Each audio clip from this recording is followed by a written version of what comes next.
మరి జగదీష్ రెడ్డి గారు మొన్న ప్రెస్ మీట్ పెట్టి Telangana BRS party Telangana BRS party అని చెప్తున్నారు కదా.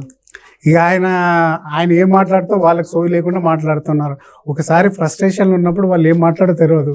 ఇప్పుడు చూడండి, మహా న్యూస్ అనుకో, XY న్యూస్ అనుకో, లేకుంటే ఇవ్వదని ఎప్పుడైనా పొలిటికల్గా ఎప్పుడైనా ఉంటే నీకు డిఫమేషన్ అయ్యి ఏదైనా మీకు తప్పుగా చూపిస్తే నువ్వు మందలి డిఫమేషన్ చేసుకోవాలి. ప్రజాస్వామ్యంలో మన కాన్స్టిట్యూషన్ ఉంది, దాని ప్రకారం శిక్షలు పడతాయి. ఒక పార్టీని నడిపించుకుంటూ ఒక ఎక్స్ మినిస్టర్ ఉండి ఇదే కాదు 2-3 దాడులు చేస్తామంటే ఇప్పుడు మల్లన్న మీద చేసింది కూడా అదే అనుకోవాలి. ఈరోజు రేపు మీ మీద చేస్తారు, ఇంకా XYZ మీద చేస్తారు. మంచి సంప్రదాయం కాదు కదా. కానీ దాడులు చేస్తామని చెప్తున్నారు, చాలా తప్పు అది. అలాంటప్పుడు ప్రతి దాడులు కూడా వస్తాయి కదా రేపు. సో ఆంధ్ర మీడియా, ఆంధ్ర జర్నలిస్టులు ఇక్కడ విషయం చెబుతున్నారు, వాళ్ళని తరిమేయాలి, వీళ్ళు ఉండటానికి లేదు అని చెప్పి అంటున్నారు కదా. మరి తెలంగాణ సాధించినప్పుడు ఇదే మీడియా ఉంది కదా, అప్పుడు తెలంగాణ మీడియా ఉందా? అప్పుడే కదా కేసీఆర్ ఏబిఎన్ని పొగిడిండు, అందరినీ కూడా పొగిడిండు కదా. మీడియా అధిపతులు ఉండొచ్చు కాక, కానీ ఇక్కడున్న జర్నలిస్టులు అంతా తెలంగాణ బిడ్డలే కదా, ఇక్కడ పుట్టి పెరిగిన వాళ్ళే కదా. ఇప్పుడు ఎవరో అంటారు, ఇప్పుడు కేసీఆర్ బీజాలన్నీ బీహార్లో ఉన్నాయి అంటారు. మరి ఇక్కడ ఉన్నప్పుడు ఈయన తెలంగాణ అయినప్పుడు ఆంధ్ర బిడ్డలు ఇక్కడ పుట్టినప్పుడు వాళ్ళు ఇక్కడోళ్ళే కదా. ఆయనే అన్నాడు, ఆంధ్ర బిడ్డలకు ఏమన్నా అయితే నా పండితో తీస్తా అన్నాడు. ఇప్పుడు రాష్ట్రం ఏర్పడిన తర్వాత కూడా ఈ వేరియేషన్స్ అనేది ఇంకా ఉంటాయి అంటారా? ఏ రాష్ట్రంలో అయినా ఇదే కాదు, విడిపోయిన రాష్ట్రాలు బోల్డ్ ఉన్నాయి. ఎక్కడ లేదండి, ఊర్లో లేదు, టౌన్లలో లేదు, సిటీలో లేదు, అందరు హాయిగా ఉన్నారు. పొలిటికల్ గా ఏ విధంగా మళ్ళీ రావాలా? లాస్ట్ టైమే 2018లో చంద్రబాబు నాయుడు కత్తులు వేసుకొచ్చిండన్న వరకు అందరు నమ్మిరు ఫస్ట్ టైం. ఇప్పుడు అదే మూస పద్ధతిలో ఆంధ్ర తెలంగాణ అంటే నమ్మేటోడు లేడు. నేను ఒకటి చెప్తాను, ఆంధ్ర మూలాలు ఉన్న వాళ్ళకి ఎంతమందికి ఎమ్మెల్యేలు ఇవ్వలేను? జుబ్లీల్స్ ఇచ్చినావు కదా, షేలింగపల్లి ఇచ్చినావు కదా, ఎంతమందికి? ఇప్పుడు యాదగిరిగుట్ట నరసింహస్వామి అప్పుడు ఏమన్నాడు ఉద్యమం అప్పుడు, మా దగ్గర ఇంజనీర్ లేరా, విశ్వేశ్వర లాంటి వాళ్ళు ఉన్నారు వాళ్ళు అన్నాను. మరి ఆనంద్ సాయి ఎవరండి? చిన్నజీయస్వామి ఎవరు? మరి తెలంగాణలో మరి మంత్రాలు తంత్రాలు వచ్చిన బ్రాహ్మణులు లేరా? ఆర్కిటెక్టులు లేరా? అంటే మీరుంటేనేమో ఆంధ్రోళ్ళని తీసుకొచ్చి బిజినెస్లు చేసుకోవచ్చు, వాళ్ళతోటి ఫామ్ హౌస్లో పోవచ్చు, అన్ని చేయొచ్చు. కాంట్రాక్టులు మొత్తం ఆంధ్ర వాళ్ళేగా అందరూ, మేఘకృష్ణారెడ్డి అందరూ వాళ్ళే కదా. వాళ్ళ ఉన్నప్పుడేమో అందరూ ఒకటే, బేసీలు లేవు, బేసిజాలు లేవు అన్నాడు. ఇప్పుడు ఓడిపోగానే మళ్ళీ ఆంధ్ర తెలంగాణ తీసుకొస్తారు. మరి ఎట్లా దీన్ని తెలంగాణ సమాజంలోకి తీసుకెళ్లాల్సిన బాధ్యత మీలాంటి వాళ్ళ మీద ఉంది కదా. మరి మాది కాదండి, తెలంగాణ ప్రజలకు అందరికి తెలుసు. నీకంటే నాకంటే చెట్టు కింద కూర్చున్న ఆడ మాట్లాడుకుంటారు చూడండి, వాళ్ళందరికి తెలుసు. ఈ కొడుకులో ఒకడు ముఖ్యమంత్రి అయిన ఒకడు మినిస్టర్ అయిన మనకేం వచ్చింది, ఈ కొట్లాటలు మనకెందుకు? ఎవడు మంచిగా మనకు వెల్ఫేర్ ఇస్తే వానికి ఓట్లేస్తామన్న పరిస్థితులు ఉన్నారు. ఈరోజు ప్రతి ఒక్కరు కూడా ఈ ఆండ్రాయిడ్ ఫోన్ ఉందండి, నువ్వు చెప్పింది నేను చెప్పింది 10 మంది చూస్తారు, వాళ్ళు చూసి ఇది కరెక్ట్ అనుకుంటాడు. ఒకప్పుడు అంటే పత్రికలు ఉండే, చదువు రాక ఓడన నీలాంటోడు నాలాంటోడు చెప్తే వినేవాళ్ళు. ఇప్పుడు అదేం లేదు. మీరు ఏ మారుమూల గ్రామానికి పోయినా నువ్వు ఎన్నైనా చెప్పు, వాని కరెక్ట్ ఉంటుంది. నీకు నాకంటే అనాలిసిస్ వాళ్ళ దగ్గర మంచిగా ఉంటుంది. కాబట్టి ఎవరు తెలంగాణ సమాజంలో ఎవరు చెప్పాల్సిన వాళ్ళు they are very very intelligent మా తెలంగాణ ప్రజలు. కానీ వాళ్ళు ఇప్పుడు బీఆర్ఎస్ పార్టీ వాళ్ళ అంచనా ఏంటంటే, ప్రజలందరూ మా వైపు చూస్తున్నారు, మా కోసం వెయిట్ చేస్తున్నారు, ఈ గవర్నమెంట్ ఎప్పుడెప్పుడు పోద్దా అని చెప్పి మేమే నెక్స్ట్ అధికారంలోకి వచ్చిందని చెప్తున్నారు. ప్రజలు కాదు, వాళ్ళ కార్యకర్తలు ఎదురు చూస్తారు, ఓడిపోయిన ఎమ్మెల్యేలు చూస్తారు, ఓడిపోయిన కార్పొరేటర్లు చూస్తారు, అంతే తప్ప ప్రజలు ఎవరు చూస్తలేరు. వాళ్ళు ఎవరు మంచిగా ఫలాలు ఎవరికి డిస్ట్రిబ్యూషన్ అవుతుందో, ఎవరికి బాగా చేస్తున్నారు, ఎవరి పరిపాలన బాగుందని చూస్తుంది తప్ప, ఈరోజు నువ్వేదో చుట్టం కాదు, వేరే వాళ్ళ శత్రువులు కాదు, నువ్వేం మిత్రుడు కాదు. కాబట్టి వాళ్ళు కూడా చూస్తారు.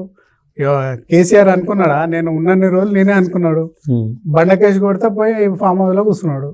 ప్రజలు అల్టిమేట్, నువ్వు ఎన్ని డబ్బులు ఇచ్చినా ఏది ఇచ్చినా. ఆంధ్రలో కూడా చంద్రబాబు నాయుడు 2018లో ఎన్ని వెల్ఫేర్ స్కీమ్స్ తీసుకొచ్చిండు. సరే వాళ్ళు వద్దనుకున్నారు, తీసేసిండ్రు. మళ్ళీ మొన్న ఏమైంది, చేయలేదు చంద్రబాబు నాయుడు మంచిగా. ప్రజల్లో రావాలి తప్ప వీళ్ళు అనుకుంటారు ప్రజలు అనుకుంటారు అనేది ఏం లేదు. అంటే ప్రజాపాలన నడుస్తుంది. వాళ్ళు అనేది ఏంటంటే రైతులు వ్యతిరేకంగా ఉన్నారు, స్కీములు ఇవ్వట్లేదు, తులం బంగారం అన్నారు, అది ఎటు పోయిందో తెలియదు, ఇవన్నీ చెప్తున్నారు కేటీఆర్. ఇప్పుడు వచ్చి 18 నెలలు 19 నెలలు అయింది. ఆయన కూడా చాలా చెప్పింది కదా, 14 సంవత్సరాలు 12 సంవత్సరాలు ఉద్యమం చేసిన అంటాడు. దళితులు ముఖ్యమంత్రి చేస్తా నేను తలకాయ నరుకుంటా చేసినావా? అదే పెద్ద మోసం. దళితులను మోసం చేసినావు. 25% ఉన్న దళితులనే మోసం చేసి నువ్వే అయినావు 2 సార్లు. కనీసం పార్టీ ప్రెసిడెంట్ చేయకపోతే, వర్కింగ్ ప్రెసిడెంట్ చేయలేకపోతే, నువ్వు ఎన్ని అబద్ధాలు అన్నావు ఇప్పుడు చెప్తే 10 నిమిషాలు పడుతుంది అది. మరి 12% రిజర్వేషన్ అన్నావు ఎస్టీలకు ఇచ్చినవా, 12% మైనార్టీకి రిజర్వేషన్ అన్నావు ఇచ్చినవా, ఈ ట్యాంక్ బండ్ నీళ్ళన్నీ తెల్లగా మంచినీళ్ళు 10 పైసలు వేస్తా కనిపించడం చేస్తా అన్నావు, ఆంధ్రలో అంతా మురికి మురికి చేసిన అంటివి, 4 దిక్కుల ఆర్మాన్యాలు కడతా అంటివి, ఎల్బీ నగర్ దిక్కు హాస్పిటల్, కామారి కుక్కటిపల్లి దిక్కు హాస్పిటల్, అల్వాల్ దిక్కు హాస్పిటల్, 4 దిక్కుల 4 ఆర్మాన్య హాస్పిటల్ కట్టినవా, దళితులకు 3 ఎకరాల పొలం ఇస్తా అంటే ఇచ్చినవా, ఉద్యోగాలు ఇచ్చినవా, ఎన్ని ఉన్నాయండి. అవన్నీ చెప్పారు, అయిపోయింది కాబట్టి ఓడిచ్చారు. అవును, ఇప్పుడు నాకన్నా ఎక్కువ అబద్ధాలు చెప్పాడు రేవంత్ రెడ్డి. అబద్ధం ఏం చెప్పలే, రేవంత్ రెడ్డి అబద్ధాలు కూడా తెలిసిపోయినాయి ప్రజలకి, అందుకని నెక్స్ట్ మేమే బెటర్ అని ఒపీనియన్కి వస్తున్నారా అంటారు. 6 గ్యారంటీలు 5 ఏళ్లలో చేస్తాం, లేట్ నువ్వు చేసిన అప్పులు కట్టలేక వెనక ముందు అవుతుంది అంతే తప్ప, నువ్వు ఆ 8 లక్షలు 7 లక్షలు అప్పు చేయకపోతే ఇప్పటికే ఇంప్లిమెంట్ అయ్యేది అంతే తప్ప. ఇప్పుడు మేజర్ ఏంది రిజర్వేషన్ కులగణన అన్నం, మేజర్ అదే కదా, నీకు రాజ్యాధికారం కావాల్సింది చేస్తున్నాం కదా, ఆర్డినెన్స్ కూడా తీసుకొచ్చాను కదా రేవంత్ రెడ్డి. ఇప్పుడు రేవంత్ రెడ్డి అంటే ఫార్వర్డ్ క్లాసే కదా, మరి బీసీలే. కృష్ణయ్య గారి స్టేట్మెంట్ చాలా బాగుంది, ఎందుకంటే ఒక కామన్ కాజ్ గురించి పోరాడుతున్నప్పుడు అన్ని కులాలను తీసుకుపోవాలి. నువ్వు ఓసీ ఎందుకు పోరాటం మళ్ళీ ఎప్పుడు పద్ధతి కాదు అది. కవిత కూడా సపోర్ట్ చేస్తున్నావు, చెప్పారు క్లియర్ గా, అసలు మీ ఓట్లు మాకు వద్దు, మా ఓట్లు మాకు చాలని, అసలు అడగం మీ ఓట్లు అని చెప్పాను. మరి మొన్న గ్రాడ్యుయేట్ ఎలక్షన్ లో బట్టి తిరిగిండు కదా, మొత్తం 4 క్యాండిడేట్ పెట్టి గెలిచిండ్రా. ఏనాడు కూడా ప్రజాప్రతినిధులుగా ఎన్నుకునే వాళ్ళు అన్ని కులాల ఆధారం ఉంటే గెలుస్తారండి. ఏ కులమోడు ఇప్పుడు మీరు ఒకటి వినండి, బీసీలు ఇంతమంది ఉన్నారు కదా, అందులో బాగుపడేది 5 కులాలు, 5. అవును, మరి మిగతా వాళ్ళకి ఇస్తున్నా మీరు, ఎవరికి ఇస్తున్నా మీరు? ఒక నాయ బ్రాహ్మణుడు ఇంతవరకు ఎమ్మెల్యే కాలే, ఒక ఒడ్డరాయన ఇంతవరకు ఎమ్మెల్యే కాలే, ఒక పిచ్చకుంట్ల ఆయన ఇంతవరకు ఎమ్మెల్యే కాలేదు. అలాంటి కులాలు చాలా ఉన్నాయి. 150. మరి వాళ్ళు ఏమనుకోవాలి? మరి క్రీమీ లేయర్ పెట్టాలి, వాళ్ళకు కూడా ABCD లాగా పెట్టిండ్రు అనుకో, మీ పరిస్థితి ఏంది? ఏమైనా 5-6 కులాలే మీరు పంచుకుంటూ రాజ్యాధికారం తప్ప వేరే 120 పేరే తప్ప పేర్లు చెప్పమని ఒక నాయకుడిని తీసుకొచ్చి మీ ముందు కూర్చోబెట్టి 128 కులాలు అన్నారు కదా, చూడకుండా చెప్పమని చెప్పండి. వాళ్ళు ఎవరో కూడా తెలియదు వాళ్ళకు. వాళ్ళ పేరు మీద రాజ్యాధికారం ఎత్తుకోవడానికి ఈ మల్లన్న లాంటి వాళ్ళు చేసేది.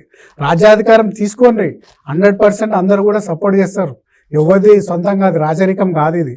బీసీ కావచ్చు, ఎస్సీ కావచ్చు, ఇంకెవరైనా కావచ్చు. ఈరోజు రెడ్డిలు కావాలని లేదు, ఆ పరిస్థితులు అట్లుండి అయ్యిండ్రు వాళ్ళు. లీడర్ క్వాలిటీస్ ఉండాలండి ఎవరికైనా కూడా. ఇప్పుడు కవిత గారు ఇప్పుడు వాళ్ళు 2014 నుంచి 2018 వరకు ఉన్నారు అధికారంలోకి, 23 వరకు.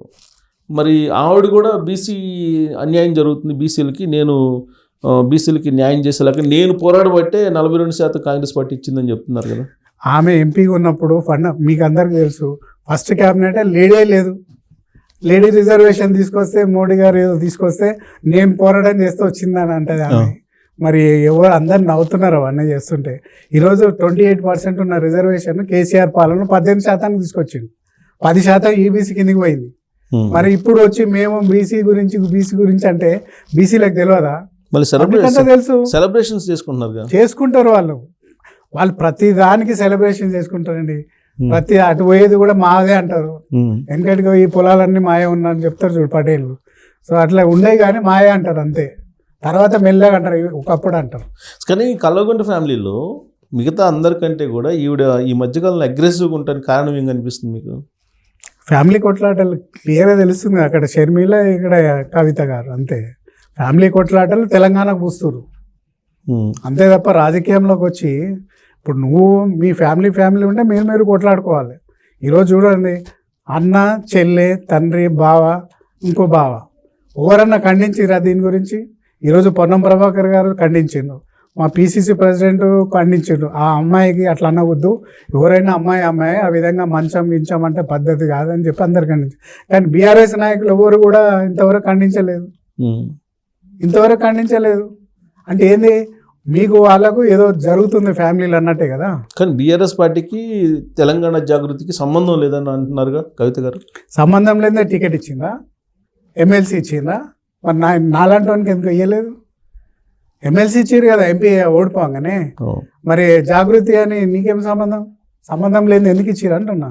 100% కేసీఆర్ కూతురు, ముద్దుల కూతురు.